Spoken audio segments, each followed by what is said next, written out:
What's going on, guys? Welcome back to the Gaelic Gridiron Podcast. We are back with another episode, and I'm delighted to be joined by Kevin Kelly and Stephen Kearns. Kevin, you are back in the Emerald Isle. Welcome home. Thanks very much. Yeah, off the flight this morning, so still feeling a bit tired, but we'll get over it. We'll get through it today. I'd say you're delighted to be back, are you? Or are you missing America already? Yeah. I mean, it's definitely one of those things. I don't want to come home, but it is what it is. So. And where are you going to do your field goal videos now, Kev? You'll have no uprights. I'm just gonna have to use the Gaelic pitches, I suppose. When I run out of Gaelic pitches, I'll go to the rugby pitches, and I don't know. I think I'll try to get over to Germany and get a couple of like kicks over there, like around Munich for the series and stuff, and then London as well. So. For anyone who's wondering what I'm referring to, Kevin has a series of videos on TikTok and on Instagram at Kelly Kicking, where he has been kicking a field goal in a different field every day while he was living in America. So if you've any suggestions, I know there are a couple of sets of uprights around Ireland, but they're few and far between. So we'll have to sort you out. The important thing is you're home. We're talking about the NFL. We are taking a look back at the draft, and we're also going to have a little bit of a chat about the upcoming season. Obviously, there's been some interesting signings. We have a more or less a confirmed date range of when the schedule will be released next week. So we're going to talk a little bit about that. And I'm going to let you boys talk away, which is always the best thing to do. So looking back on the draft, first of all, obviously, it's a couple of weeks ago now, but there's still some repercussions and a bit of fallout. Kev, I'll go to you first. I mean, what are some of your thoughts? I mean, I suppose there's the elephant in the room of what the Falcons did, so we'll talk about that. But did anything kind of jump out to you as being surprising, or anything that you didn't see coming about the draft? Obviously, like you said, I think the elephant in the room is the Falcons there. But I think just kind of getting back to Chicago, right? Like they had the first round pick, ninth round pick. I think they did a really good job. I think. And even after the later rounds, the later picks, across the board, I think they did really well. Now, even with these top talents, it's going to be really difficult to see how that translates in Chicago. Like, is Chicago just cursed? Are they just never going to be a good team? Like, that's really the question I have to ask is you get these great draft picks and, it's now time to see what they do with them. So, I think that Chicago was an overall winner. I think it was hard not to be, but yeah. What do you reckon, Twist? Chicago is one of the 5 teams that NFL.com gave a perfect A on draft. Steelers, Eagles, Chargers, Bears, and Cardinals were the 5. And I mean, like Chicago, from what I can see, they've done the correct thing. They've obviously got their hopefully future franchise quarterback in Caleb Williams. They picked up hopefully a stud wide receiver to pair with him, in Rome Aduze. And then they picked up hopefully also a stud lineman, Kieran Amejale. I think I butchered that name, but you got a nice foundation there. You got a tackle or guard, I can't remember which position he plays, but an rookie offensive lineman, rookie wide receiver, and rookie quarterback, tie all 3 of them together with the franchise for the foreseeable future, give them a good base to build on. Like, even if they don't do anything phenomenal this season, they've got a great base on the offensive side to start with there, and build out from that, and, they could be contending for, the North within the next year or 2. And do we think the situation with Caleb Williams is going to be any different than what they had with Fields? I mean, I know we kind of talked about this previously. I mean, they're very similar quarterbacks in terms of their skill sets. Do we think that the Bears are just more invested this time around, or they're actually building around this quarterback, or what do we think is going to happen? I mean, look, I think. You look at the Bears' defense in the last 5-6 games of the year last year. If you pair that together with the new guys, with the offensive weapons that they brought in, I don't see why it would be the same with Fields as it is with Williams. He just has a new blank slate to play with, and he knows he has a good defense now. He has a weapon. and he'll have protection. So again, like I said, it's going to be really difficult to see if this actually plays out well for Chicago. But being in a really competitive NFC North division, it does highly help. competitive, especially now that the Vikings brought in JJ McCarthy as well. And we all saw the reaction from Kevin O'Connell when they drafted him. I mean, it was extremely meme-worthy. So there's 2 NFC North teams there that have drafted rookie quarterbacks. So it'll definitely be interesting to see what happens there this season.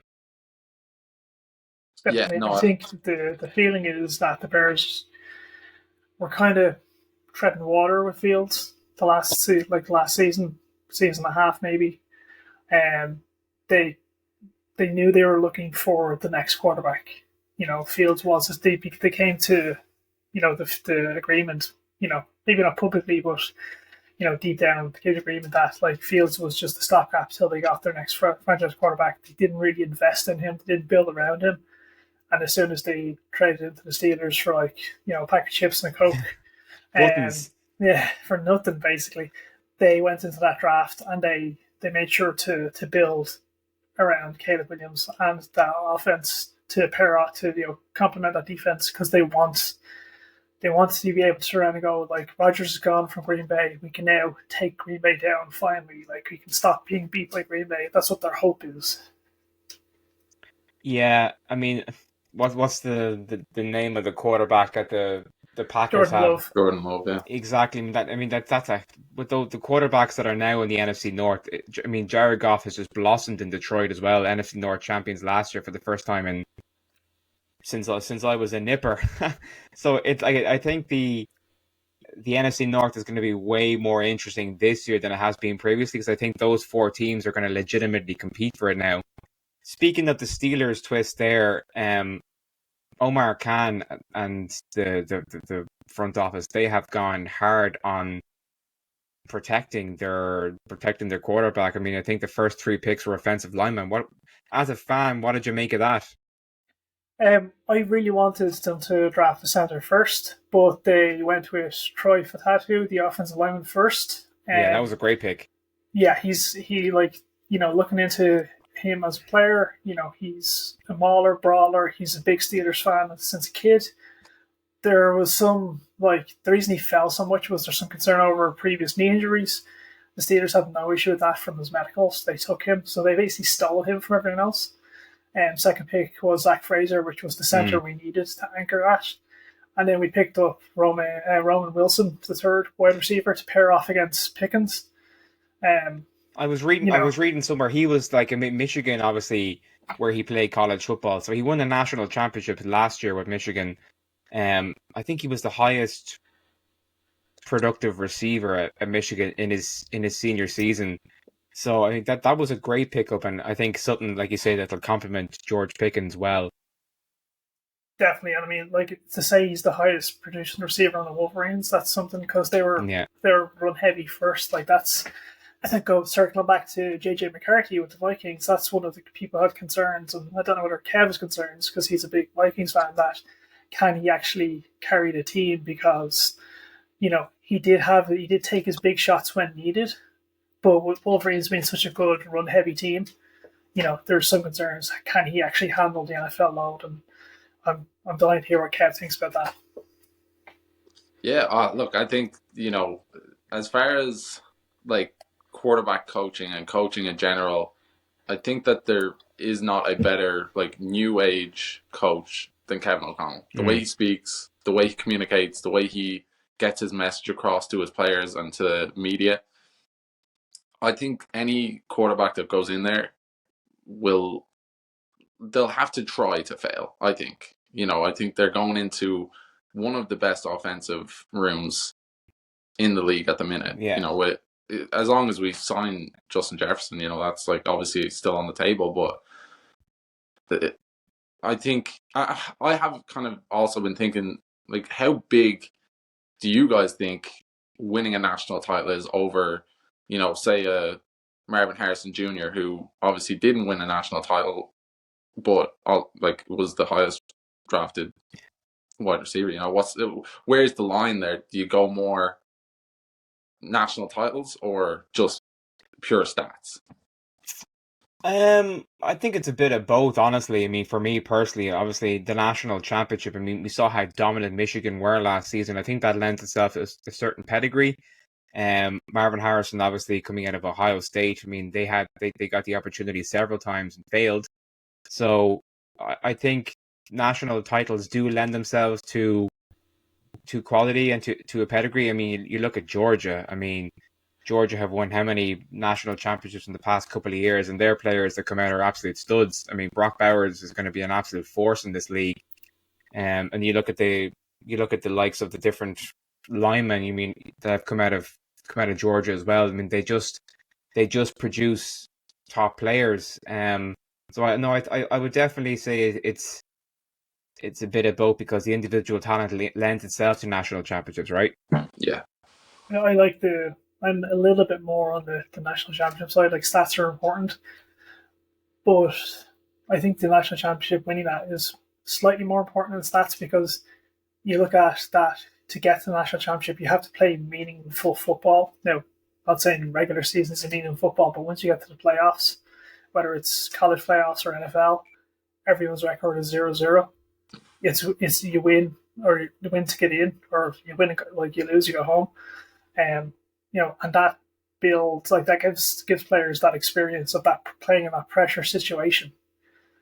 So that's why you see all the Michigan players got drafted quite heavily this year. Like, not just because the championship football, but like, they have that experience playing in the playoffs. They know what the pressure is like. Now, it's different in the NFL, but they have an idea now.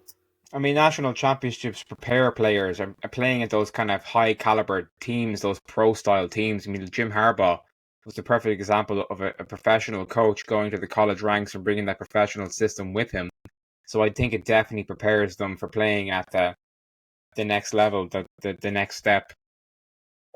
My only concern there with the national championship, especially this year, is that obviously beating Washington, obviously they were unbeaten all year, which you're trying to tell yourself, like, they are one of the best teams in the nation. But I still think that game would have been a lot tighter had it been Alabama, had it been another team that was SEC, or I just thought that was a soft way for Michigan to win it after everything they had been through last season, especially. Yeah.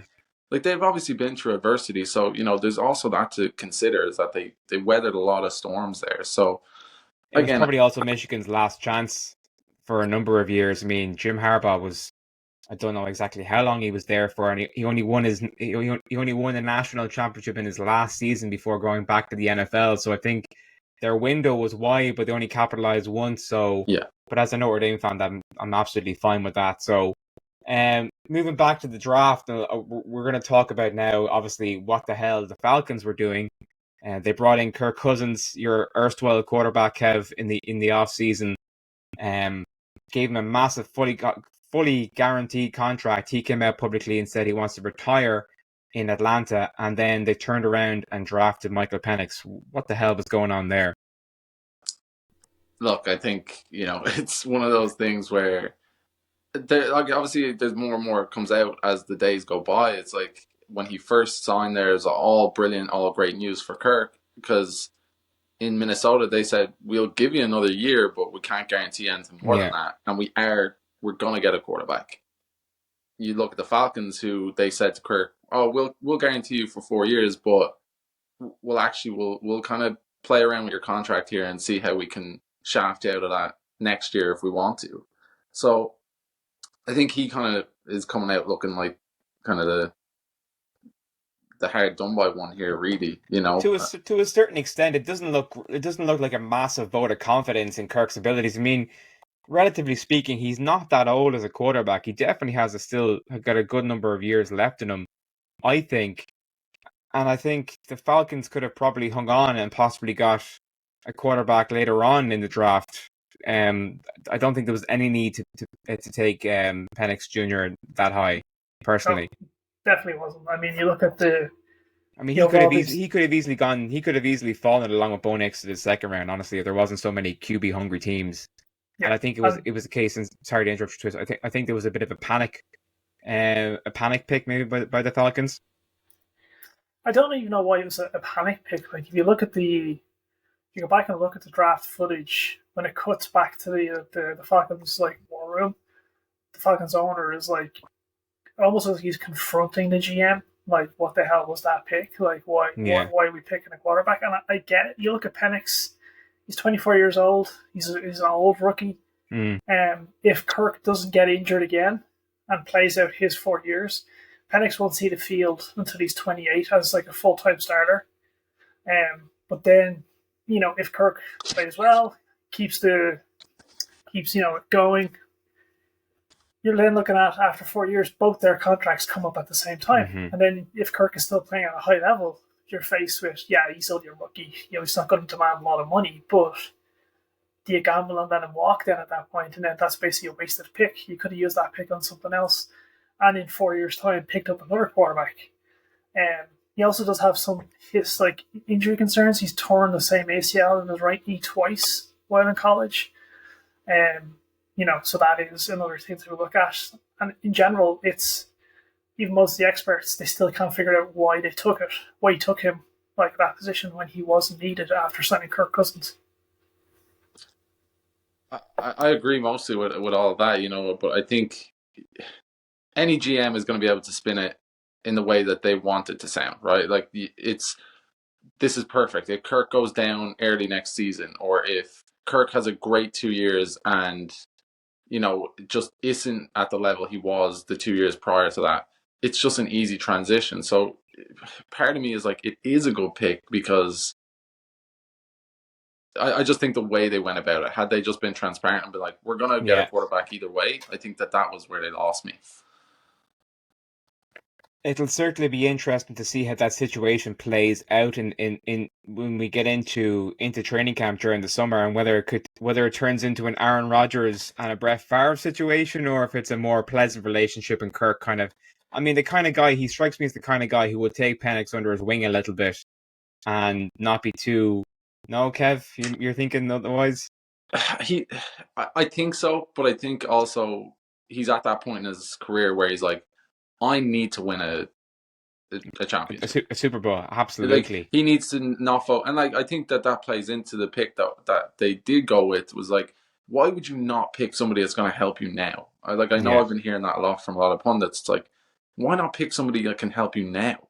Because Penix can't help you. No. Other than being a little bit competitive in the room. That's it. Yeah. Yeah, they can circle back. Like, that's what the Steelers are doing. They're playing win now football with the Russell Wilson, Justin Fields, building that offensive line, grabbing a few receivers. They're building that win now mode because they know if Russell Wilson plays well, they have a small window to get the 7-1 Marty, which they've been chasing for quite a while. Kirk is not going to take him under his wing. Why would he? He was guaranteed starter. He was guaranteed hundreds of millions of dollars. And the Falcons basically ran and slapped him in the face. And anyone who's watched quarterback knows he's a nice guy. He will, like I say, he wants to train and take one. He probably will. He's that type of guy. But he's not going to be the type of guy who's not going to feel hard done by. And why wouldn't he be? Definitely lots to keep an eye on in the coming weeks, which is great. We're going to be starved for football news over the summer months. There's only so much you can get out of training camp. Before we move on and take a look at potential schedule matchups, I want to talk a bit about some of the other signings that happened, some kind of notable ones in the recent times. Obviously, Zeke going back to the Cowboys, that was interesting. Odell Beckham Jr. has gone to the Dolphins. I think that's basically last chance saloon for him in his career. He didn't really do a huge amount with the Ravens. And then Tyler Boyd going to the Titans as well. So some not exactly seismic free agent moves, but interesting nonetheless. What kind of jumps out to you, Twist, as being the most impactful out of those signings? I think impactful salary cap wise was Zeke going to the Cowboys because they're still paying off his old contract and they've signed him to a new one. So I don't know what the mentality there was. He hasn't looked fantastic. In any other teams he played with. He hasn't really done. He didn't do anything really with the Patriots. I think. You barely saw him on the field with the Patriots. Yeah, so I don't know whether that's Jerry Jones pulling strings in the background, going, "I just want him back," because he was our bell cow in his early days, and he's just hoping to recapture that momentum. Tyler Boyd will be being allowed to walk from the Bengals. That was one. Kind of knew it was happening. Like the Steelers were like sniffing around. A couple other teams sniffing around, but I didn't think the Bengals would let him walk. You need with Jamar Chase the other side of him, and their tight ends. Like the Bengals had a phenomenal receiving core. To let him walk for $4.5 million on a 1 year. That's actually a good point. I mean, he was kind of the number two. Really, he really complemented Jamar Chase very well, and he drew the defender away from Jamar Chase to allow Chase to get those big plays. So it's definitely a strange one. It's kind of a random one, isn't it? Yeah, I do like that Tyler Boyd move though. I think for the Titans that's a great pickup. I think haven't got their they have a good quarterback. I think Will Levis is going to be a good quarterback. Absolutely. Let time play out there. Give him they already have D Hop there in he'll be a second choice to D Hop, and I just think that'll be a nice little duo there for Will Levis to play off. Oh yeah, the Titans absolutely stole him from the Bengals at that price. Yeah. That's a 1 year prove it. He goes in there, he blows it up with D-Hop and Levis. He's got big money after that, whether it's with another team or with the Titans.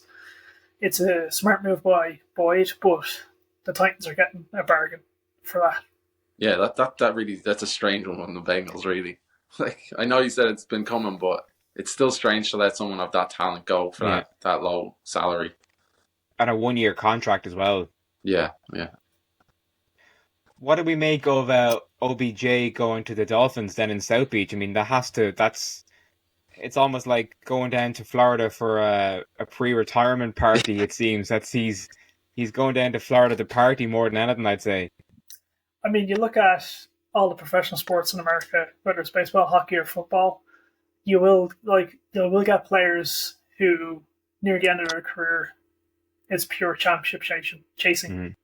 And that's what it seems like Odell's doing. He's just purely chasing the championship. He's chasing. We joined the Ravens for last chance. He's now looking right. Ravens don't want me back, or why would they want them back? They've got youth coming in. So jump to the Dolphins. Pair off with Cheetah. Hopefully Tua can get the ball to him. Hopefully the Dolphins don't have to play in Arrowhead because apparently cold weather is their kryptonite. And try and get himself that Super Bowl championship, get that ring, and that's what it just seems like to me. He's just bouncing for the ring. Yeah. I did see an interesting one there with Chad Ochocinco and Shannon Sharp. They were going back and forth about OBJ being a top 20 receiver, and Shannon Sharp was listing off lads, and it just dawned on me. I'm like, why are teams chasing him so much? He has that them couple obviously he's been a very good player, but he was good back in the day. Yeah. But I mean, he didn't pan out with the Browns. He didn't pan out with the Ravens, and it's like Twist says, he's just kind of looking around for a team that might have some playoff potential. I mean, the Dolphins, okay, they're good, but they tend to shoot themselves in the foot a lot. They start off well, and then Tua starts throwing a load of interceptions or gets injured. So he's basically built a career off one phenomenal catch. Mm-hmm. Yeah. Des Bryant has unfortunately his career is remembered for one non-catch. So it works both ways. But he's don't get me wrong, he is a great receiver. He's got great athleticism. He's made some phenomenal catches. But I don't know why teams, like Kev said, teams are courting him or focusing on him. When I'm not saying there's better receivers out there, but you could invest and give the youth a shot. I don't see him being anything other than third or fourth string. He'll be in. He's not going to be number 2 in Miami.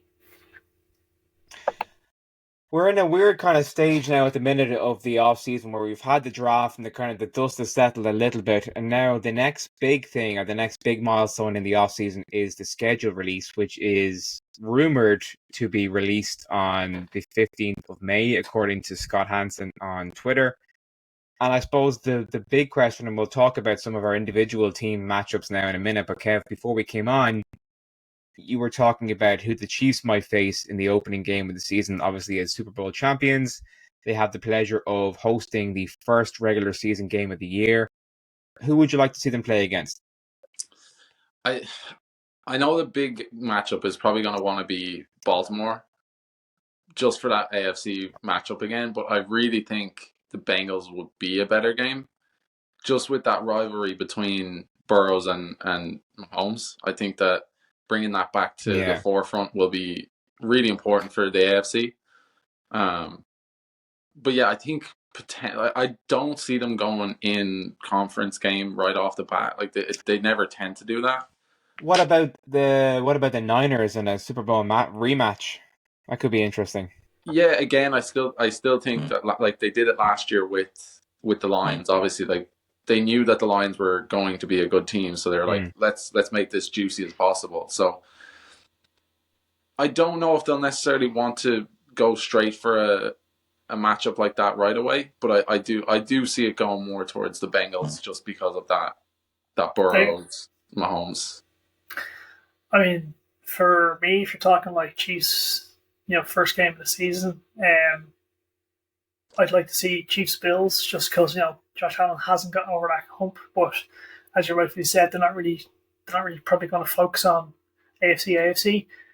The more interesting one then would be the Chiefs versus the new superstar Caleb Williams and the Bears. Yeah, that would be. They're very similar quarterbacks in Mahomes and Williams as well. Very similar skill sets. I mean, Williams is definitely. I think he's run first, but he's not afraid to throw it over the middle or throw it deep. So I think that would definitely be an interesting one. Does throw the rookie under the bus in his first game though, so I don't know whether they'll want to do that. What about Vikings, Kev? Do you reckon you might see them in London this year? Hopefully see them in London. Definitely want to try and get to see them in Tennessee. They're playing Tennessee at home or in Nashville, so would like to get over to that game. But yeah, I'll try and get over to a couple of games. Would definitely like to see a in division game there, especially in the north. They get kind of crazy, so yeah, it's gonna be an interesting one once they release these schedules. I think that a lot of teams will be like, especially with Mexico now on the second day of the league, like that'll be. I think it's Brazil actually this year. Or sorry, Brazil. Yeah, it's Thursday night football. I think is the first. Is it the? It's Friday. Sorry, night, I think it's a Friday actually. You're right. Yeah, the season starts Eagles Packers in Brazil. Yeah, that's going to be an interesting one. I'm sure we'll all be tuned in. Twist, what are we looking forward to Steelers wise? I mean, obviously we know our opponents. What? Yeah. First game of the season. I'd like me being the type of football player fan I am. I love defense, so I would love to see Steelers Ravens week 1. Some nice hard smash mouth football to start the year off. Knock the rust off each other. I doubt that's going to happen. Like they like to keep the big Steelers Ravens games for like Thursday night football, Christmas wherever possible. So like just looking at our opponents, probably the Battle of Philadelphia, Steelers Eagles. Now that's us going on the road, but the Steelers 90% of the time start the season on the road. So I'd like to see the Battle of Pennsylvania, Steelers, Eagles, and see what happens there. If Justin, if Jalen Hurts goes down injured, Kenny Pickett walks in, faces the Steelers. Could you imagine? That's the weird scenario.